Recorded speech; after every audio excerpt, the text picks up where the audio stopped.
wabarakatuh. Ini kada ada yang menjawabnya nih. Salam ibu nih. Waalaikumsalam warahmatullahi wabarakatuh. Waalaikumsalam warahmatullahi wabarakatuh. Ya, kita ini ya lanjutkan materi mengenai tentang tanah ya. Jadi perjanjian tentang tanah itu ada perjanjian tentang tanah persegi 1, kemudian ada perjanjian tentang tanah persegi 2 ya. Kemudian pada hari ini Ibu membahas mengenai transaksi ya. Transaksi yang menyangkut tanah ya. Jadi transaksi yang menyangkut tanah ini objeknya sebenarnya bukan tanah ya, tetapi yang terkait dengan hal yang berhubungan dengan tanah. Ya, jadi yang terkait berhubungan dengan tanah, tetapi tidak langsung berkaitan dengan tanah. Karena kalau yang langsung berkaitan dengan tanah itu harus ada persetujuan dari pimpinan persekutuan. Ya. Jadi kalau untuk transaksi yang menyangkut tanah ini tidak perlu adanya persetujuan atau campur tangan dari pimpinan persekutuan. Karena memang objek perjanjian ini bukan tanahnya, tetapi memanfaatkan tanahnya saja ya. Dan di sini mengenai transaksi yang menyangkut tanah ada 6 ya. Ada 6 hal yang menjadi pokok bahasan pada hari ini, yaitu perjanjian bagi hasil tanah pertanian ya, kemudian sewa tanah, yang ketiga gabungan beberapa perjanjian, yang keempat penjaminan dengan tanah, dan yang kelima menumpang rumah dan menumpang pekarangan, dan yang keenam adalah memberikan tanah untuk dipakai. Nah, di dalam hal bahasan yang pertama ya, nah bahasan pertama ini memang sering sekali digunakan juga ya dalam tanah pertanian ya, berupa sawah biasanya ya.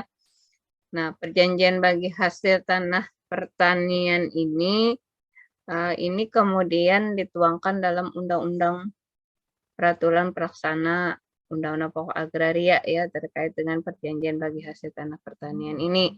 Tapi ternyata undang-undang itu tidak efektif karena memang masing-masing daerah itu punya pola tersendiri terkait perjanjian bagi hasil tanah pertanian ya. Misalnya di Kalimantan ya, itu polanya berbeda misalnya dengan di Jawa ya. Jadi dalam perbedaannya ya, tentunya ada perbedaannya dengan transaksi jual. Kemarin kita bahas yang namanya transaksi jual itu kan ada transaksi jual lepas, kemudian ada transaksi jual gadai, kemudian ada transaksi jual tahunan ya. Kalau untuk transaksi jual ini itu kan dia memerlukan uang lalu kemudian menyerahkan tanahnya ya, kalau dalam hal transaksi jual ya. Jadi ketika dia perlu uang kemudian tanahnya itu dijual ya, dan ia kemudian menyerahkan tanahnya, apakah itu jual lepas ya, jual gadai, apakah jual tahunan. Sedangkan pada perjanjian bagi hasil tanah pertanian ini yang menjadi objeknya itu bukan tanahnya ya, tapi hasil dan tenaga yang dipergunakan. Jadi bukan tanahnya yang menjadi objek, tetapi hasil dari tanahnya itu misalnya berkebun atau sawah, padi ya. Jadi kemudian tenaga kerja yang digunakan. Perjanjian bagi hasil tanah pertanian ini ada hubungannya dengan, artinya di sini hubungan hukumnya ya.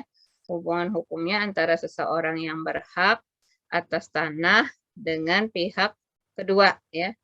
Di mana pihak kedua inilah yang mengolah tanahnya. Jadi pemilik, kemudian pihak kedua adalah yang mengolah tanahnya, yang kemudian ada kesepakatan kedua belah pihak ini bagaimana penetapan bagi hasil pengolahan tanah ini ya. Apakah misalnya pengolahan ini dibagi dua ya, apakah 3:1 ya. Jadi itu tergantung kesepakatan kedua belah pihak ini bagaimana pola bagi hasil tanah pertanian tersebut ya. Waktu perjanjian itu dapat saja 1 kali panen ya, kecuali para pihak menentukan lain. Jadi ketika 1 kali panen, dievaluasi lagi ya, kemudian kalau panen berikutnya nanti pola bagi hasilnya berbeda ya. Tapi memang biasanya kata orang Banjar kurang lebih ya, kurlep lah. Kurlep aja misalnya kalau hasil pertaniannya itu menghasilkan ya, artinya dalam hal ini tidak ada bencana alam, banjir dan sebagainya, artinya bisa saja banyak pembagian hasil yang diberikan oleh yang mengolah tanah ya. Tetapi misalnya karena bencana banjir ya dan pulihannya tuh tidak seberapa, artinya pemilik tanah itu juga biasanya tidak menuntut lebih kepada yang mengolah tanahnya ya. Nah, biasanya yang namanya pihak kedua itu ya dalam istilah bahasa daerahnya itu pemaruh ya atau petani penggarap ya. Jadi petani penggarap, pemaruh ya. Dan di Jawa juga ada istilah lainnya ya terkait dengan petani penggarap ini ya. Hubungan hukum perjanjian bagi hasil ini ya. Jadi hubungan hukum perjanjian bagi hasil ini terjadi pada saat pihak kedua itu diperkenankan ya mengolah tanahnya. Jadi kalau tidak ada hubungan hukum, artinya sudah ada kesepakatan dengan pihak kedua, si petani gurem ya istilahnya kalau di Jawa petani gurem ya, petani penggarap atau pemaruh tadi ya, bahwa bisa juga dikatakan buruh tani ya, tapi beda ya kadang-kadang antara buruh tani dengan penggarap ya, karena kalau buruh tani biasanya dengan sewa atau upah ya. Nah, itu juga dibedakan juga. Nah, dalam hal ketika sudah diperbolehkan pihak kedua ini mengolah tanah tersebut, maka terjadilah suatu hubungan hukum terkait dengan perjanjian bagi hasil tanah pertanian ini ya. Jadi pada umumnya bagi hasil ini terjadi karena adanya kata sepakat ya, disepakat antar para pihak atau kedua belah pihak. Jadi ada kalanya perjanjian ini bisa terjadi suatu perbuatan melawan hukum ya, karena misalnya menduduki tanah itu tanpa seizin si pemilik tanah atau istilahnya itu penyerobotan tanah ya. Tapi ketika sudah sepakat kedua belah pihak itu kan akan terjadi suatu hubungan hukum. Nah, kalau yang perbuatan melawan hukum itu kan artinya nanti akan terjadi suatu sengketa ya.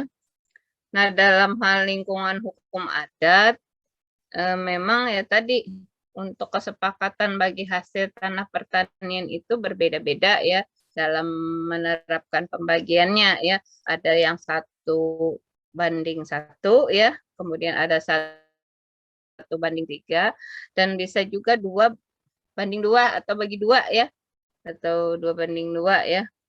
Nah, misalnya seperti ini ya, panen didapat sebanyak 20 kilo ya, maka 6 kilonya diberikan kepada pemilik tanah. Nah, perjanjian bagi hasil ini ada berbagai macam ya, di Minangkabau itu namanya mempertuai, dan di Minahasa namanya toyo, dan yang di Sulawesi Selatan tesang, dan di Kalimantan Selatan itu mengaroni ya, pengaron atau mengaroni. Kemudian transaksi yang menyangkut tanah yang kedua adalah sewa tanah ya. Nah, tindakan penyewaan tanah ini dihubungkan dengan orang persekutuan hukum ya, orang asing di luar persekutuan yang biasanya yang menyewa tanah. Nah, ini bisa juga dikatakan sebagai buruh tani tadi ya. Sewa tanah atau mengizinkan orang lain berada atau mengusahakan menggunakan tanahnya dengan keharusan untuk membayar sejumlah uang tertentu pada pemegang hak atas tanah dalam sewa pembayaran itu biasanya dilakukan belakangan ya, berbeda dengan transaksi jual tahunan ya. Kalau transaksi jual tahunan kan itu dibayar di muka ya. Sedangkan kalau sewa itu biasanya dilakukan belakangan. Nah, apabila pembayaran dilakukan di depan itu disebut sebagai jual tahunan. Di Tapanuli istilahnya sewa tanah ini adalah mangasi ya, mangasi. Kemudian kalau di Bali itu ngoputenin ya, ngoputenin ya.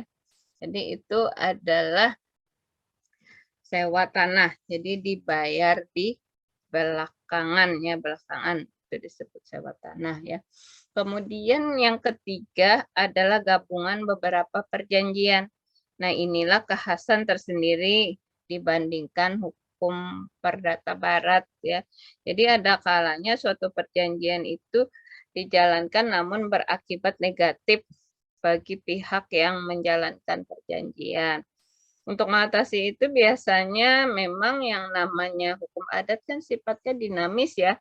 Jadi dari hukum adat itu maka perjanjian dalam hukum adat dapat dikombinasikan dengan perjanjian lain. Jadi dapat dikombinasikan atau digabung beberapa perjanjian ya.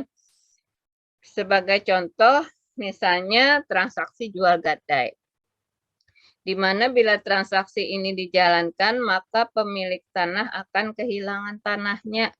Jadi di sisi lain terdapat kelebihan tenaga dan kebutuhan hidup sehari-hari, kehidupan timbul akibat jual gadai itu dapat diatasi ya, karena tanahnya itu digadai, maka kan bagaimana dia mau ada mata pencarian ya untuk bertani, jadi bisa dikombinasikan beberapa perjanjian misalnya dengan perjanjian bagi hasil tanah pertanian.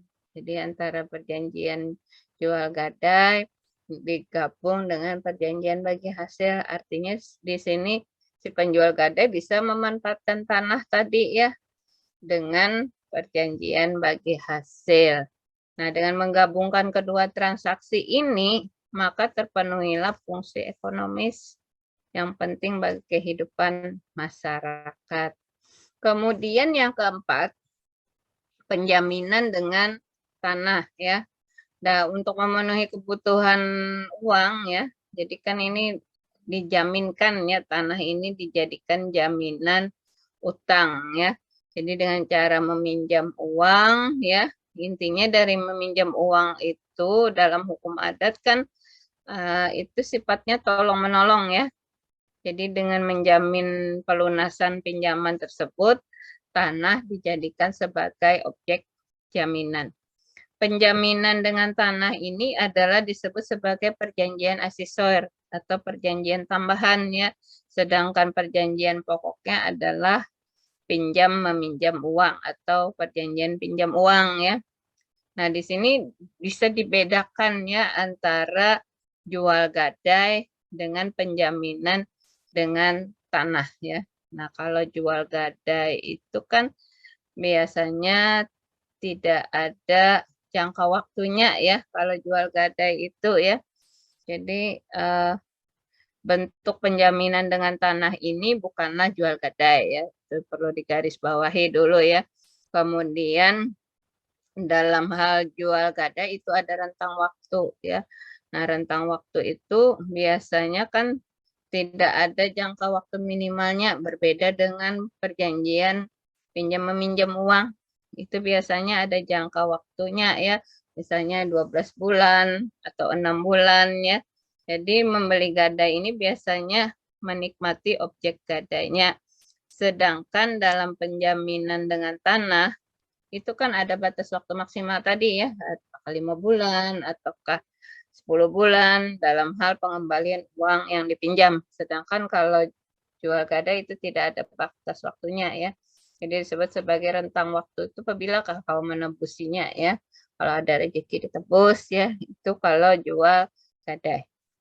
Kemudian perbedaannya ya, kalau penjaminan dengan tanah bukanlah jual gadai karena dalam penjaminan dengan tanah tidak memerlukan bantuan pimpinan persekutuan. Jadi dalam hal penjaminan tanah itu tidak perlu bantuan pimpinan persekutuannya, berbeda dengan jual gadai.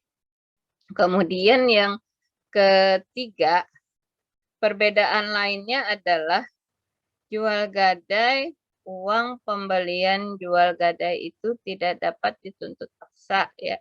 Penjual gadai membeli kembali tanah tersebut, sedangkan dalam penjaminan dengan tanah, kreditur dapat menuntut kepada debitur untuk melunasi utangnya yang merupakan perjanjian pokok ya. Jadi di dalam jual gadai uang pembelian gadai tidak dapat dituntut paksa, sedangkan kalau penjaminan perjanjian utang piutang kan itu dapat dituntut paksa ya. Jadi kalau jual gadai itu kan apabila kalau ada rezeki misalnya bisa ditebus ya kalau itu jual gadai. Tetapi kalau hal penjaminan dengan tanah itu ada tuntutannya atau bisa dipaksa ya, ada dapat menuntut kepada debitur untuk melunasi utangnya karena ada jangka waktu tertentu tadi ya untuk pelunasan utangnya. Kemudian perbedaan yang keempat adalah bila tanah musnah. Dalam jual gadai ini si pembeli gadai tidak berhak lagi menuntut uang penjualan gadai kalau tanahnya sudah tidak ada lagi. Tetapi kalau dalam perjanjian pinjam meminjam uang, walaupun tanahnya musnah atau objeknya yang dijadikan jaminan musnah, itu tetap wajib ya untuk membayar utangnya ya.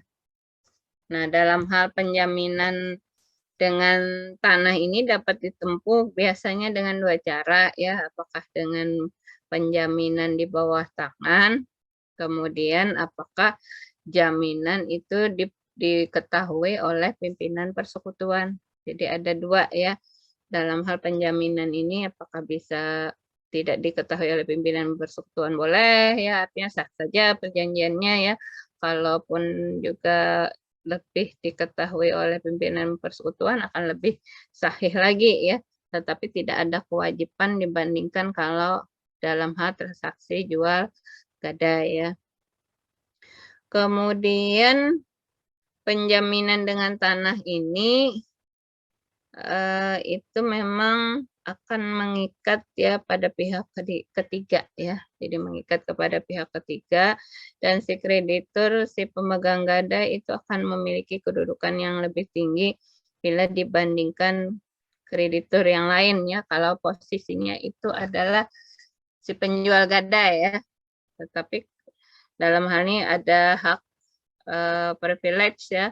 Istimewa kalau jaminan utang itu ada jaminan dengan tanah tadi ya, jadi diutamakan dibandingkan yang tidak ada jaminan. Kemudian yang kelima adalah menumpang rumah dan menumpang pekarangan.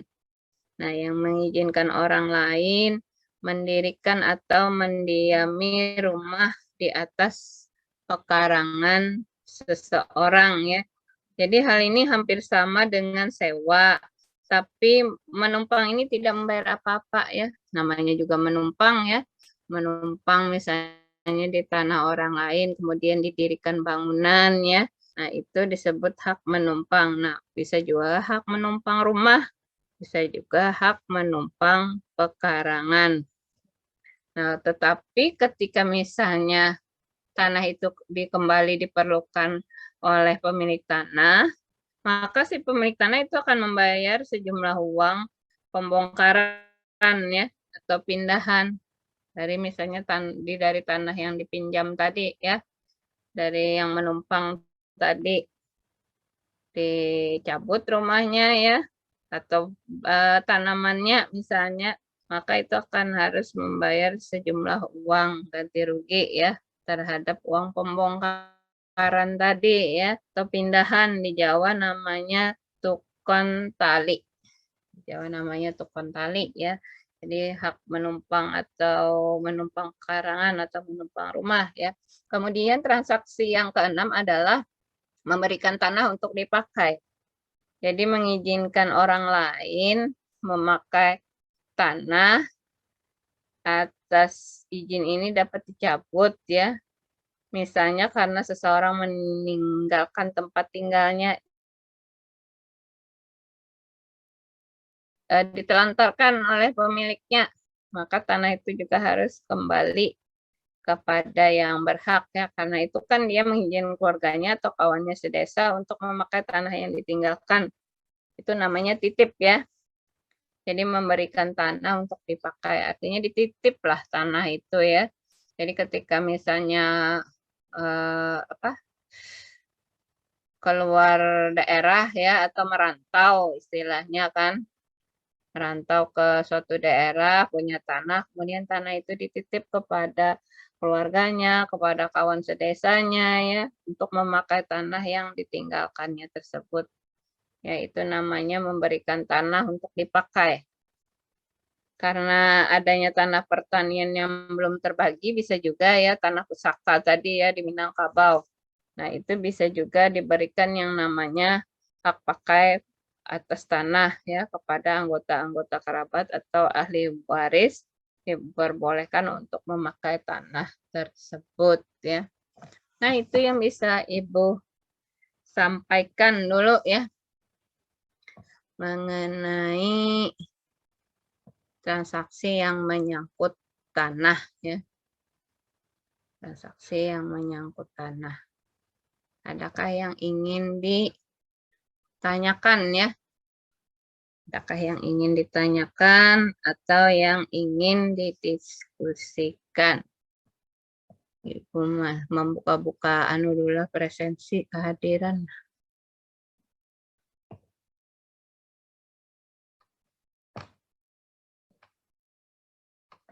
Ya, adakah yang ingin didiskusikan atau ingin ditanyakan?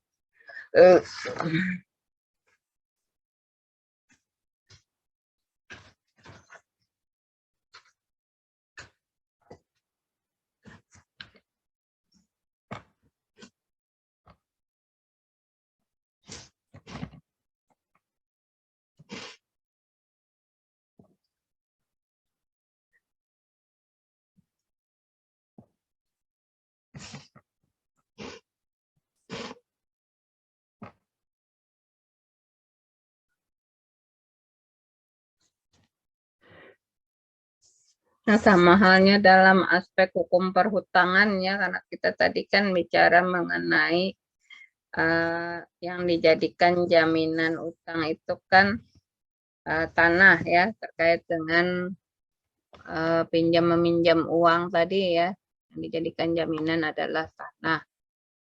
Kalau hukum perhutangan ini kan dalam hukum adat itu biasanya mengatur hak-hak anggota persekutuan atas benda-benda yang bukan tanah.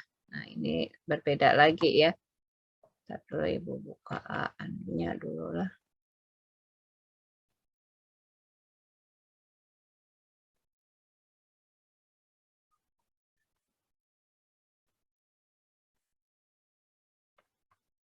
Kada bisa dibuka, mana ya?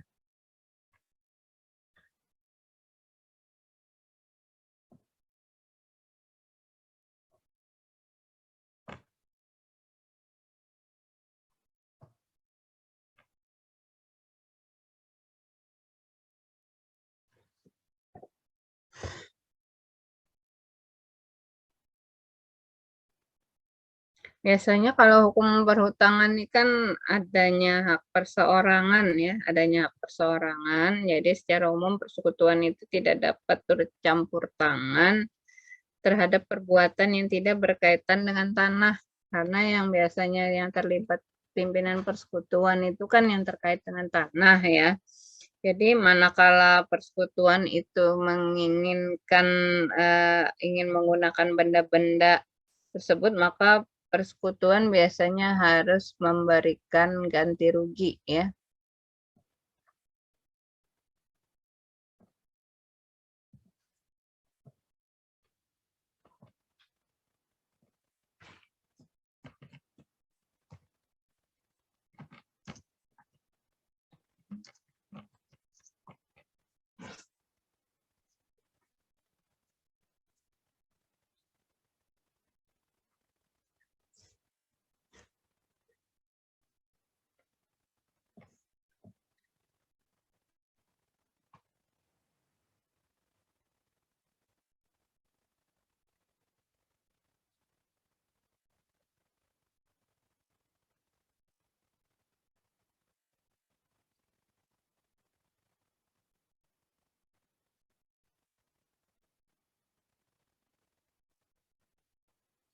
Nah, silakan diisi ya. Presensi kehadirannya silakan diisi. Ibu ingin ini ya, melanjutkan materinya terkait dengan hukum perhutangan tadi ya.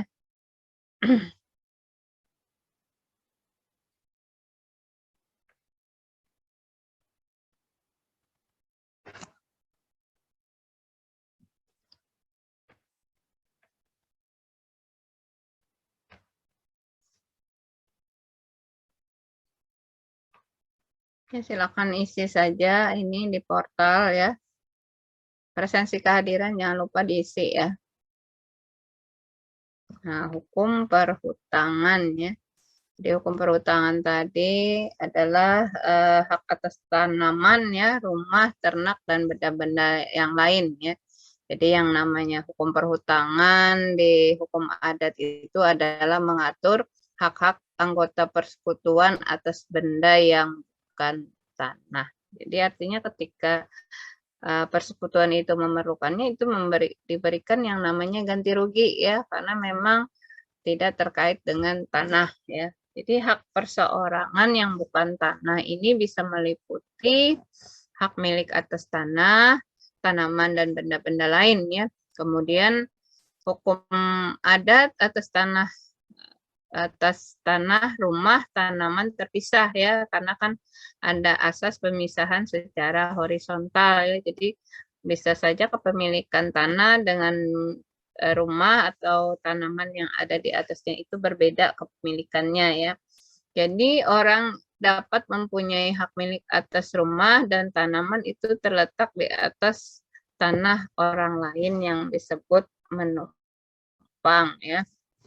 Jadi di dalam suasana hukum adat itu dikenal prinsip bahwa hak-hak atas tanah itu terikat pada hak atas rumah dari batu ya. Jadi itu kan jadi satu kesatuan ya. Tapi kalau yang berupa bangunan yang seperti kayu ya itu kan bisa terpisah ya. Jadi hak milik atas ternak kadang terikat oleh peraturan hukum adatnya tersendiri ya. Di Jawa itu ada namanya istilahnya adol bedol ya. Kemudian ada adol ngebregi ya, ngebregi. Jadi memang di situ adol bedol ini di mana seorang membeli rumah dan rumah itu harus dipindahkan dari tanah tersebut. Nah, itu disebut sebagai adol bedol ya.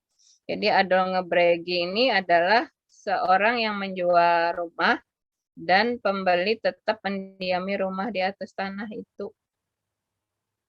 Pada lembaga ini disebut sebagai objek transaksi adalah rumah, artinya bahwa pembeli akan menempati rumahnya di atas tanah itu didirikan.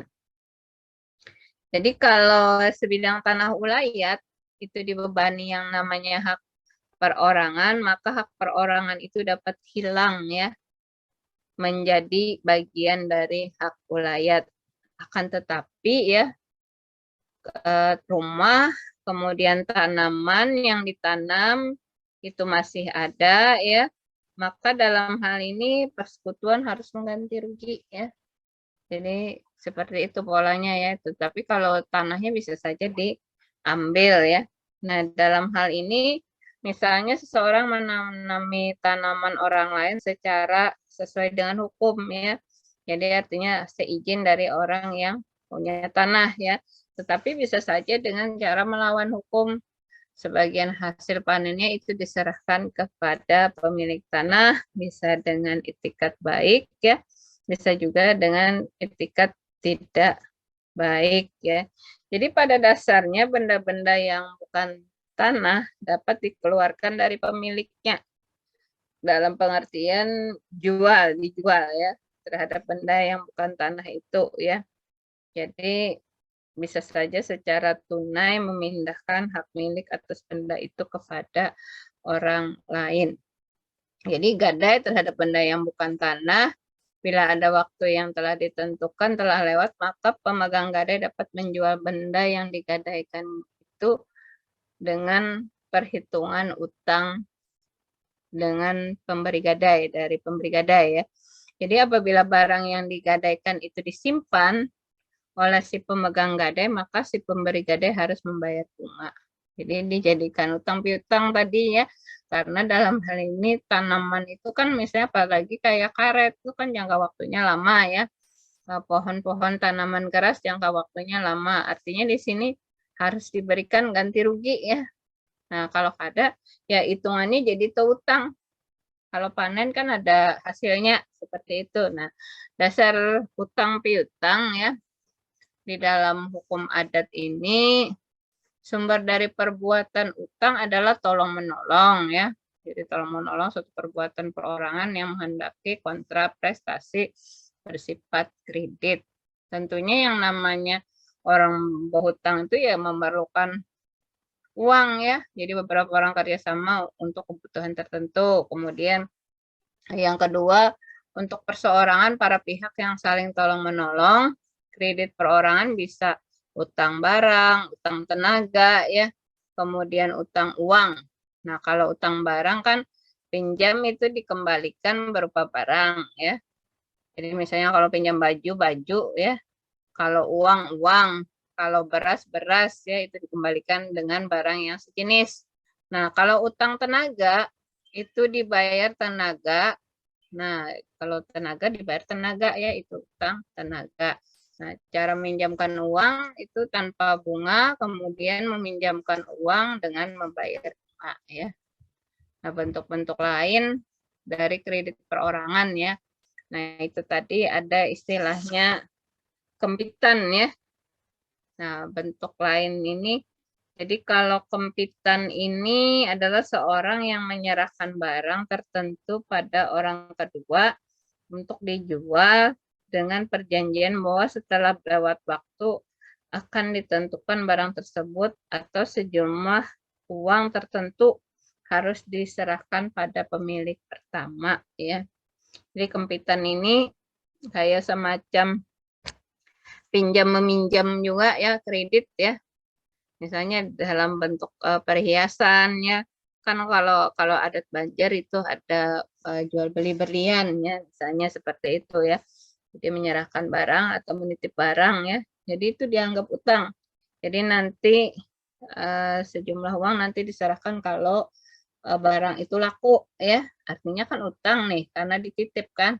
Tapi dititip untuk minta jualkan barang ya. Kemudian kontrak penjual hasil tanaman yang belum dituai. Nah, bisa tebasan, ijon ya. Jadi ada perjanjian nih minjam duit. Nanti kalau sudah panen dibayar ya. Nah, kontrak pemeliharaan itu di Minahasa adopsi, alat pengikat tanda yang kelihatan panjar ya atau uang muka ya. Uang pengikat tanda panjar biasanya terjadi pada perjanjian jual beli. Kemudian perjanjian hubungan kerja, bisa juga perkawinan melalui hadiah pertunangan ya. Nah, ini yang bisa Ibu sampaikan dulu ya. Ya, adakah yang ingin ditanyakan? Kalau tidak ada, Ibu akhiri aja dulu lah perkuliahan kita hari ini ya. Oh ya, Ibu bagi aja materi yang tadi lah. Kadang dulu Ibu bagikan materi yang tadi ya, hukum perhutangan tadi. Hukum perhutangan adat.